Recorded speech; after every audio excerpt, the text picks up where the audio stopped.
After Delhi Chief Minister Arvind Kejriwal skipped the Enforcement Directorate's summons yet again today, the Aam Aadmi Party has stated that he is willing to cooperate with the ED, but he's not willing to appear in front of the ED for questioning, as they argue that the intent behind these summons is to facilitate his arrest. Delhi Minister Saurabh Bhardwaj called it a conspiracy by the centre.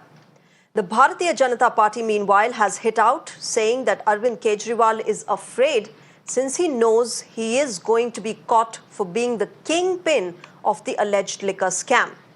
Remember, the Enforcement Directorate had summoned Arvind Kejriwal for the third time today in connection with the liquor policy probe. Kejriwal had skipped ED's earlier summons as well in November and in December, calling them illegal and politically motivated.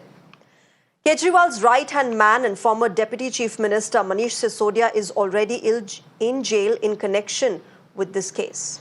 ED ने या केंद्र सरकार ने ये नहीं बताया कि वे अरविंद केजरीवाल जी को किस हैसियत से बुला रहे हैं। ना वो गवाह हैं, ना वो अभियुक्त हैं। ईडी ने अब तक साफ नहीं किया। टाइमिंग पे भी सवाल उठते हैं। ठीक लोकसभा के चुनाव से पहले जब सारे दल और केंद्र सरकार खुद लोकसभा के चुनाव की तैयारी कर रही है, उन चुनावों की कैंपेन से पहले मुख्यमंत्री अरविंद केजरीवाल जी को गिरफ्तार करने की साजिश केंद्र सरकार कर रही है।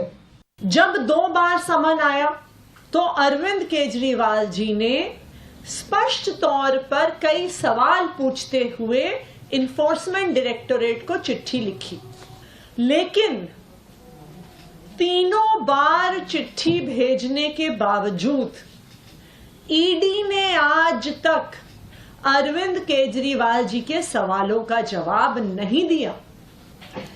ईडी के अफसरों को भी पता है कि ये समन इल्लीगल है, कि आज ईडी और सीबीआई मात्र एक राजनीतिक हथियार बन के रह गई है, जिसको विपक्ष के नेताओं पर इस्तेमाल किया जाता है।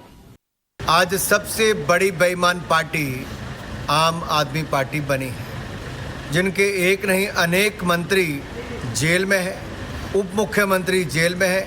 अब मुख्यमंत्री भ्रष्टाचार के मामले में ईडी के समन को बार बार नकार के हाजिर नहीं हो रहे हैं। इससे स्पष्ट दिखता है कि कहीं ना कहीं दाल में कुछ काला है, या तो पूरी दाल ही काली नजर आती है।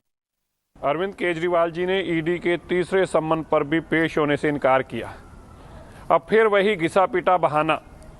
चुनाव आने वाला है जी, 7 महीनों बाद चुनाव आएगा जी, मेरे को उसमें जाने से ईडी रोक रही है जी। पहले जब गुजरात का, पंजाब का चुनाव था तब भी यही बहाना था जी।